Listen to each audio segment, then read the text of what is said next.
Yo, what's up everyone? Welcome to my guide to Desperate Times on RuneScape 3. On screen right now is everything you need to prepare yourself as quest. The green text is all you really need. The white text are things I recommend and side notes. If you're an Ironman, there's a slide right after this that explains where to obtain everything. But for everyone else, most of the stuff is self-explanatory and can be purchased off the Grand Exchange. So I only want to talk about a couple things on here. The old necklace or necklace of Charos are not tradable. It's from the You Are It quest. I would suggest checking your bank for it first. And if you don't have it, then where to obtain it is written right there. You also need equipment to get into the Black Knight's Fortress. There are various options for this one. You could bring whatever you want if you know of any, but I only listed the Bronze Med Helm and Iron Chain Body here because it's by far the easiest one to get.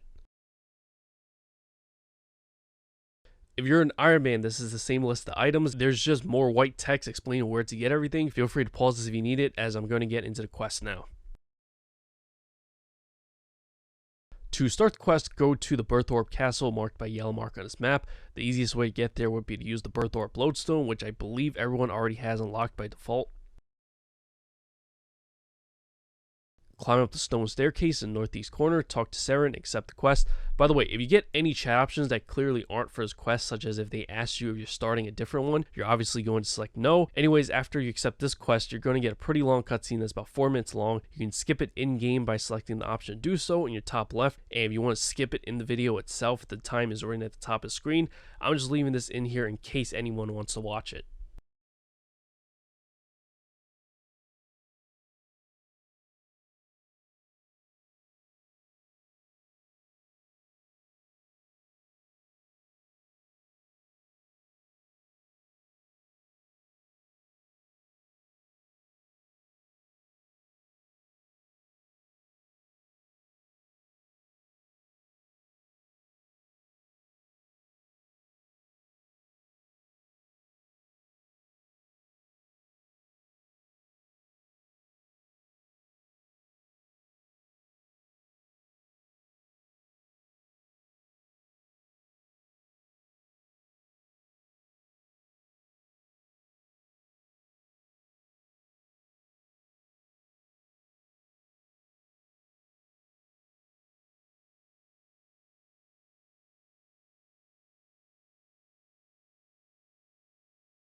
Talk to Osmond and select the first chat option that says, do you have anywhere we could plant the garden? Then ignore further chat options.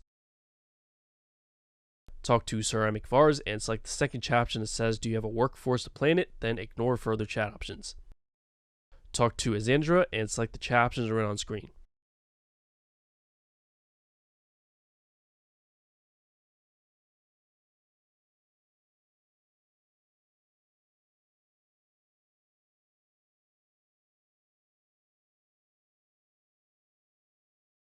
Talk to Venescula Draken and select the chat options right on screen.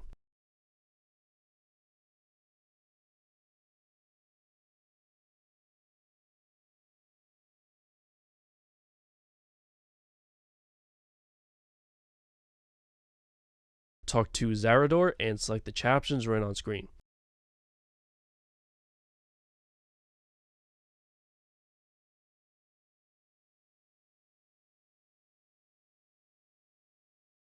Everyone else should be joining in on the conversation at this point, and the Dragonkin Carapac will appear. If not, talk to Saren to trigger that conversation.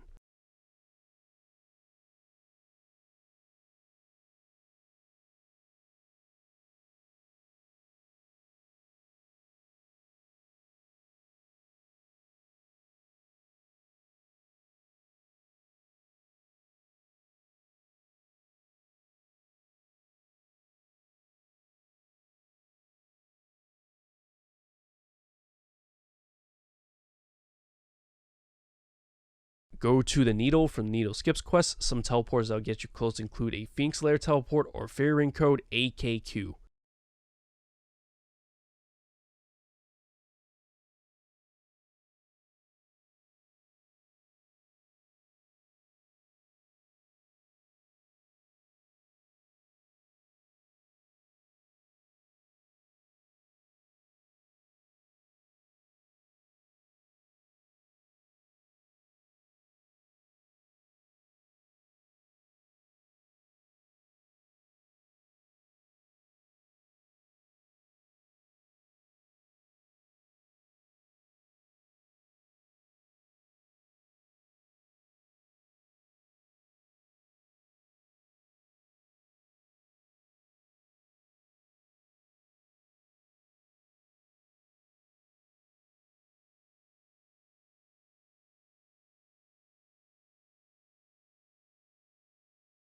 Talk to Carapac and select the chat options run on screen.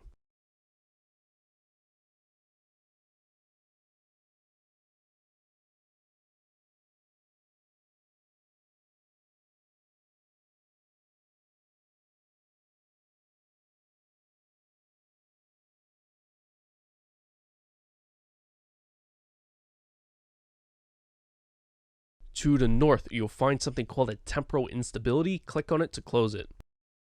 There's another one to the west just past the rock bridge or path. Do the same thing and close it.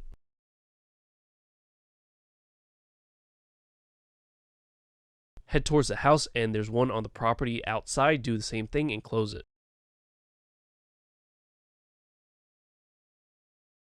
There's two more upstairs in the house. Once again, do the same thing and close them.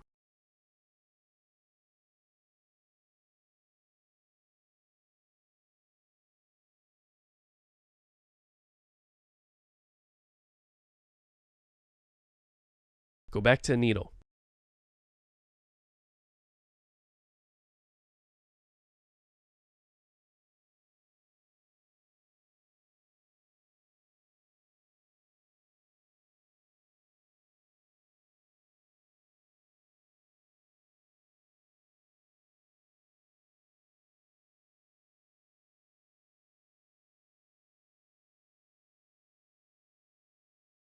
Talk to Carapac.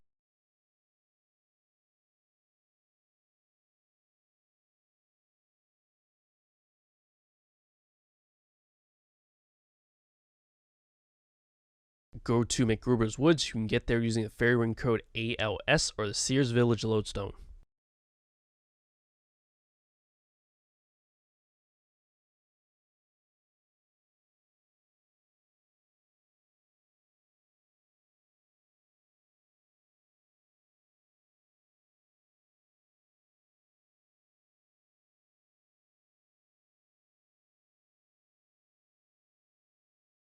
Go to the hole that you dug back in the quest You Are It. Descend into the mysterious hole and select the first option that says yes. Follow the path to the last room.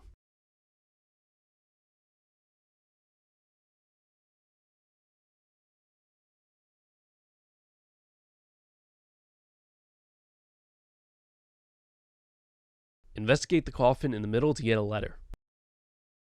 Read the letter from Charos. It has multiple pages, by the way, so make sure you flip through them. Go to the area shown by a yellow marker in the archaeology campus east of Iraq. You can get there using the archaeology journal or dig site pendant.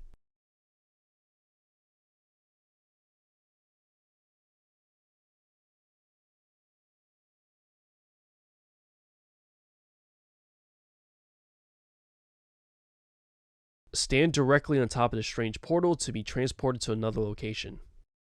Alright, so this part's going to take a few minutes to explain, but it's a pretty significant portion of the quest, so just bear with me. Everything that I'm about to explain here, you gotta do a total of 3 times, so you really gotta listen to this. This room is basically like a big puzzle that's like 3 puzzles in one. The solutions are going to be different for everyone, and you have to do 2 more rooms just like it throughout the quest, like I said, a total of 3 times. I'm going to give you a brief overview of how this room works, then I'll go into a more detailed breakdown. As you can see, there's a slider puzzle in the middle of the room, and that's ultimately what you need to solve to get through this. But you won't be able to move it at first, and if it's different for everyone, the question is, how do you even get the solution for it?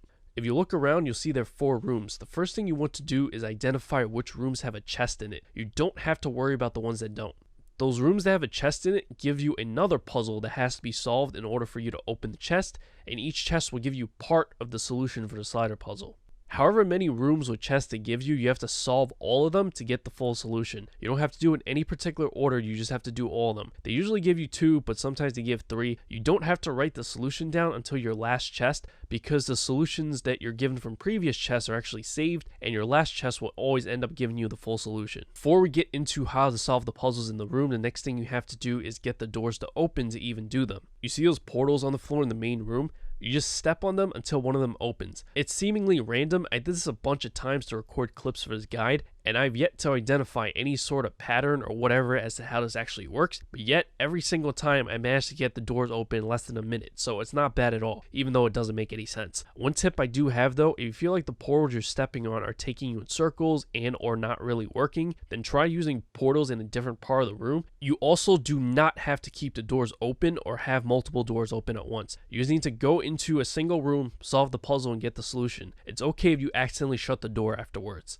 As mentioned earlier, there are 2 or 3 puzzles in the rooms that have to be solved, but those rooms can also be one of 6 possible puzzles that can vary for everyone. On top of that, those 6 puzzles can also have different solutions. So I really can't walk you through anything in this room. I'm just going to explain how to identify which puzzle you got and how to solve each one, but you're going to have to get the actual solution on your own. These puzzles are actually very easy once you understand them. Like, you can solve them in under 30 seconds. It's not bad at all. The chest requires a 4-letter combination to open it. I'll be showing you how to get that combination. It's not always an actual word, by the way. It can be 4 random letters, but let's say you get a room you don't understand, or maybe you just think I suck at explaining it. It's not a big deal, because if you log out and log back in, it'll reset the whole room, which can give you different puzzles. It definitely works, because that's how I was able to get all the clips that I needed for this video. You can also look in the rooms without taking the time to unlock the doors to see which puzzle you even got, which I'll show you how to identify them right now.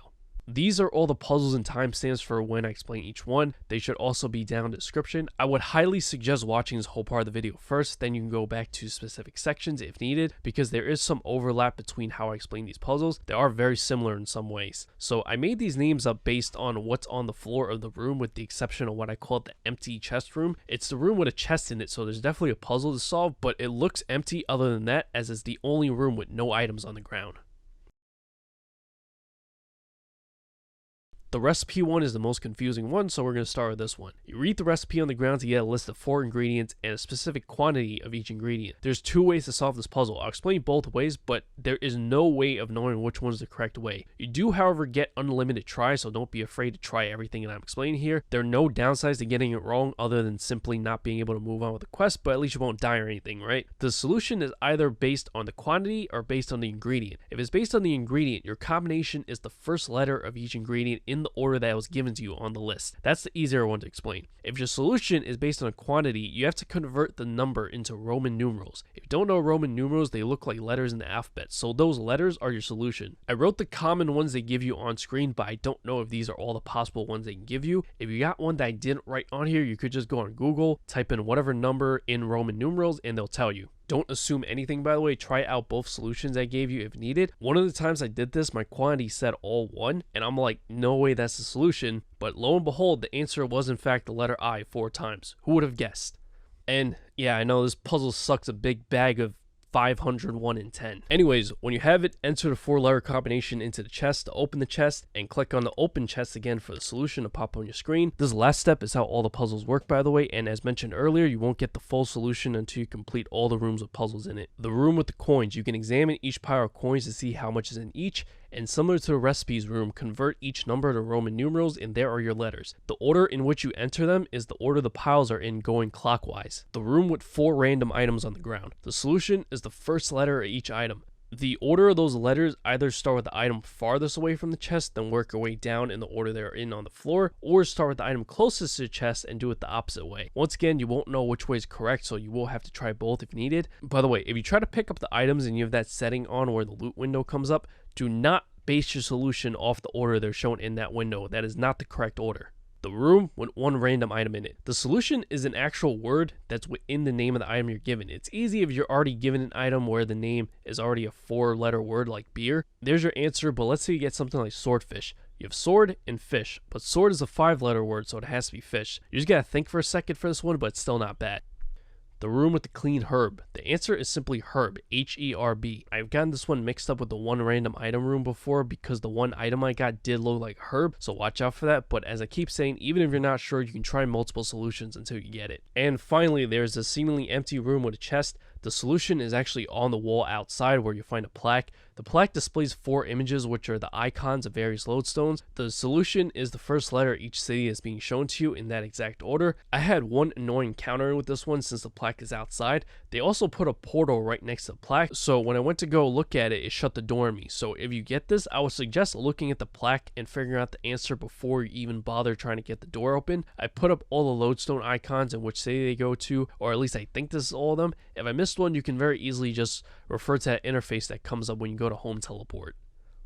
So that's all of them. As I said, they're pretty easy once you get it. If I did my job right, you might not even need to go back in the video to remember how to solve them. The only thing you might need to reference is some of the common Roman numerals, so I'm putting them on screen once again.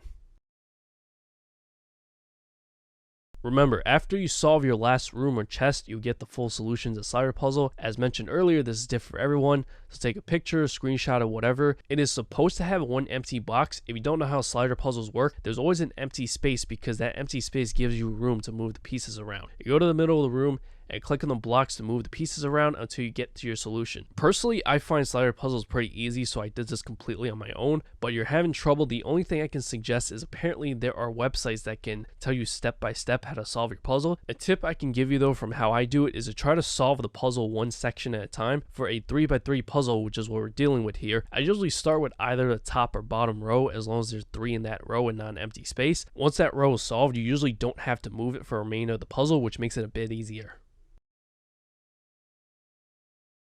When the slider puzzle is solved, the portal will appear to the west. Step on that to get out of here.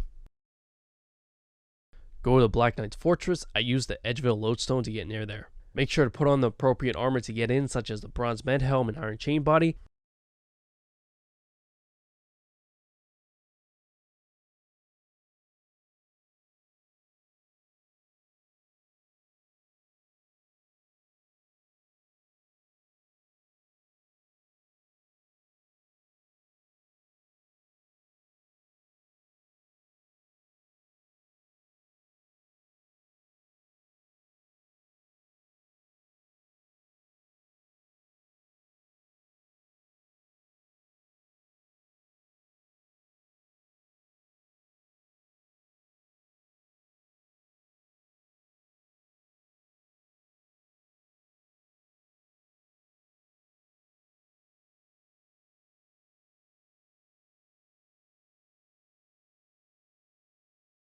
Open the portcullis and step on the strange portal to the northeast to get another puzzle room. You approach it the same way you did last time. Do the puzzles in the room to get the solutions. The times in the video for them are on screen. If you need reminders on how to do them, then do a slider puzzle. That time at the bottom of the screen to skip to the next part is to get to the part right after you do a slider puzzle. When a slider puzzle is solved, the portal will appear to the west. Step on that to get out of here. Go to the Varrock Palace. You can use the Varrock Lodestone or any other Varrock teleport you may have to get there.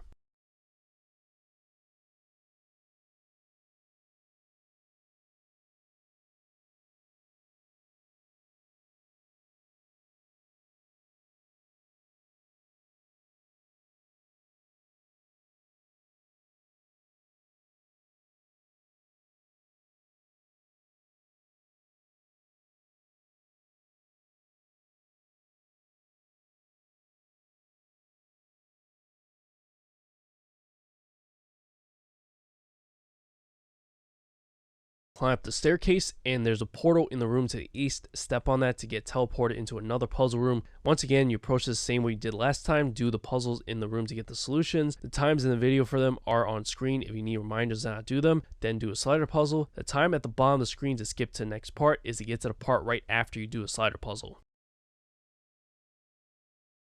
When the slider puzzle is solved, this will pop up on your screen and you can just ignore it. Just step on the portal to the west to leave. Head downstairs and go to the library.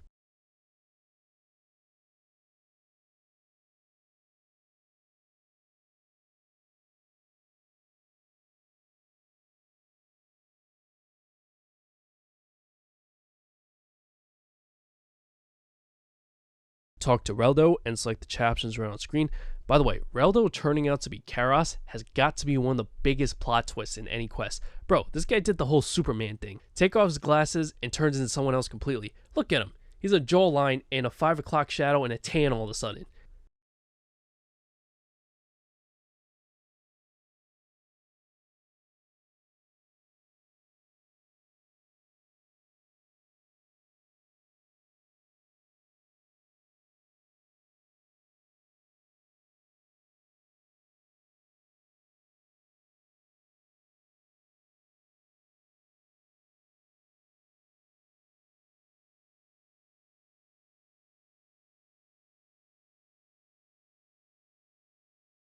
Anyways, talk to Charos again and be sure to select the first option to do so as well. You'll give him the 3 rune bars, 2 runite stone spirits, 10 gleaming energy, and 10 mind rune. Go back to Needle. If you're using fairy rings, the code is AKQ.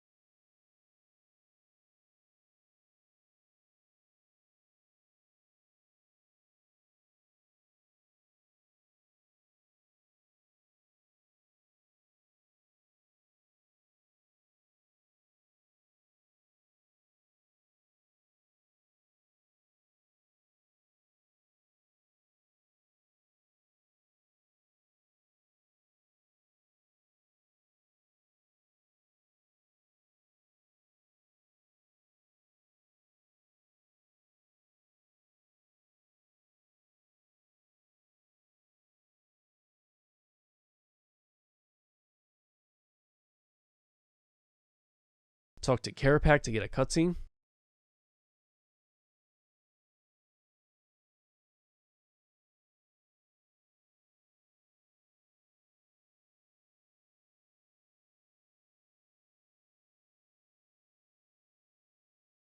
When you teleport here, you have to kill 5 Sliske clones. They're very easy to fight and don't do anything special, so don't worry about it. The annoying part is just getting them to appear. You have to run back and forth between this whole area and try to use different paths when you do so. They just show up randomly. Each one will drop a broken shard of Sliske's mask. Be sure to pick those up.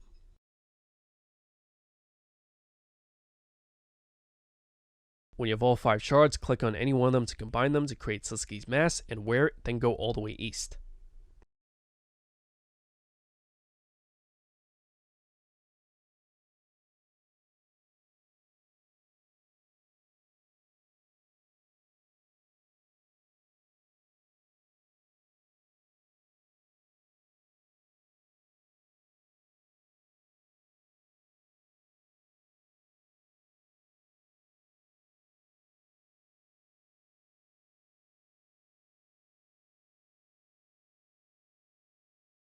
Kill Guthix and select the first chat option to do so.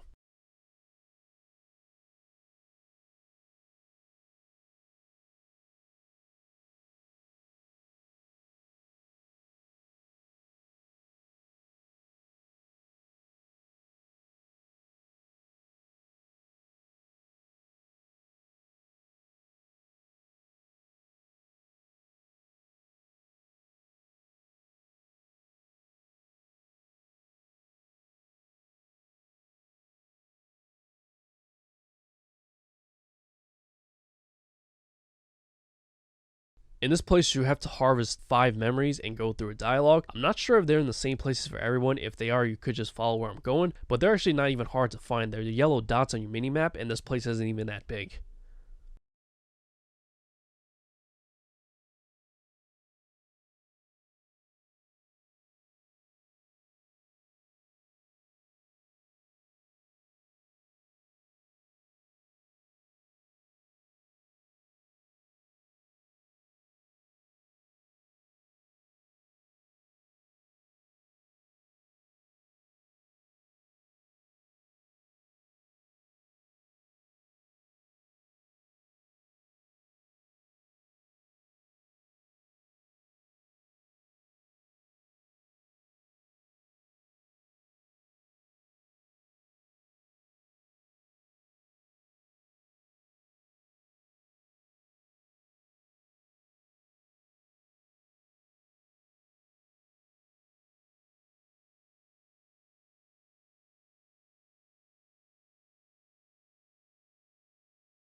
Go to the fairy ring, it's somewhere along the eastern side.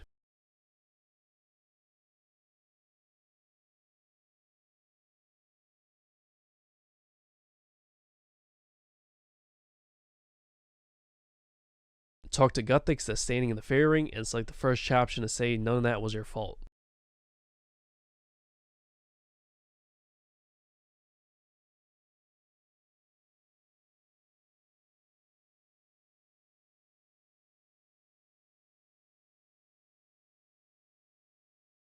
For the remainder of the quest, you have to deal with a bunch of these glowing green things called Mutable Anima. You have to make them face a certain way. It basically looks like a bunch of circles, right? The end of it with the smallest circle is the front side. So if you look at the two that are next to me in this image, the left end of them is the front, and when I say make it face a certain way, I mean the end with the smallest circle has to face that way. And keep in mind, some of them may already be facing the right way. You don't have to fix them, just at least make sure you check them. Anyways, Karapak is standing all the way to the east. Turn all 4 Animas here towards him.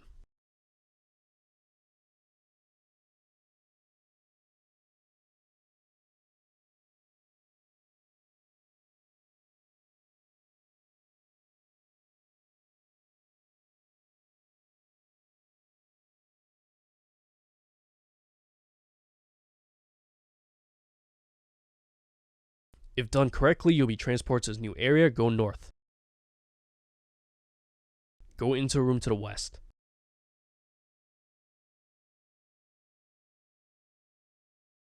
Go around these crates and walk out the window in the southeast corner. It'll look like a red line on your mini-map.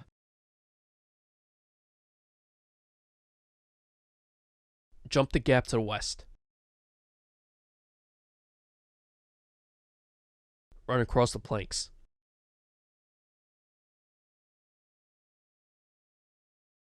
Drop down the rock face.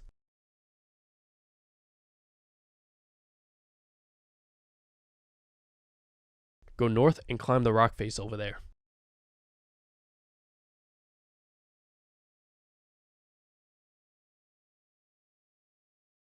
Climb through the obstacle to the north. Go further north and follow the path. Go through all the rooms all the way to the end. You don't have to do anything in these rooms.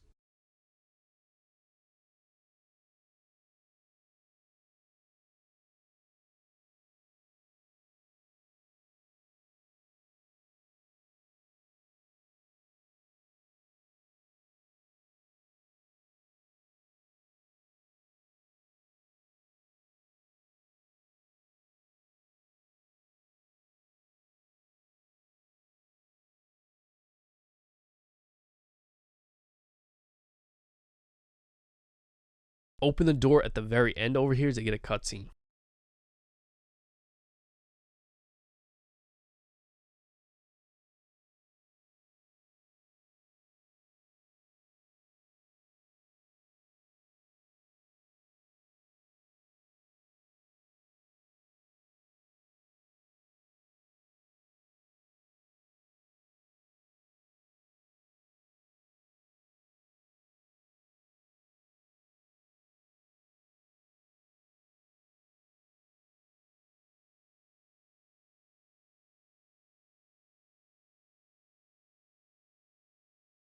In this area, there are 4 mutable animas that you have to turn towards Karapak once again, or at least as close as possible, but this room is a bit confusing because there's multiple levels to this place, and the animas are in different levels, but you don't access them through stairs. You go through these temporal rifts. If it's the same setup for everyone, you can just follow what I'm doing. If it's not the same setup for everyone, I don't think there's even a way to know which temporal rift goes where. You just have to test them out.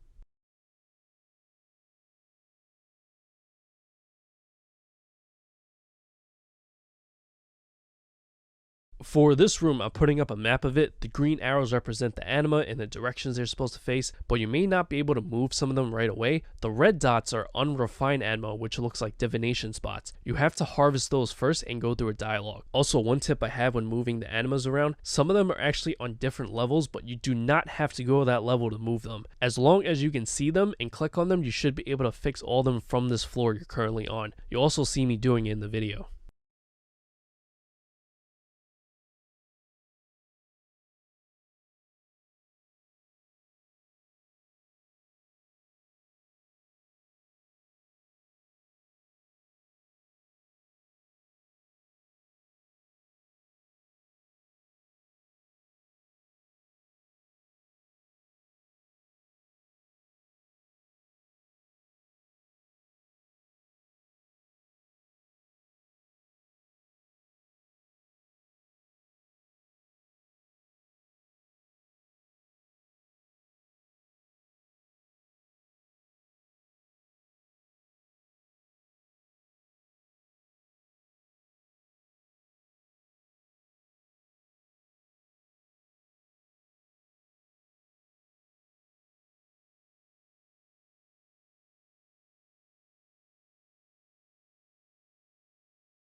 When successful, you get a cutscene.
After the cutscene, continue the conversation with Charos or just talk to him yourself if nothing happens.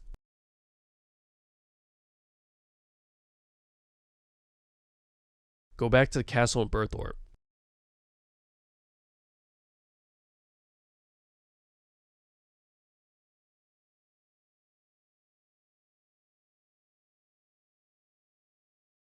Head upstairs, talk to Saren, and that will be the end of the quest. So I hope you found this video helpful. If you did, remember to like the video, subscribe to the channel, hit that notification bell for future videos to come if you haven't already. Catch you later. Peace.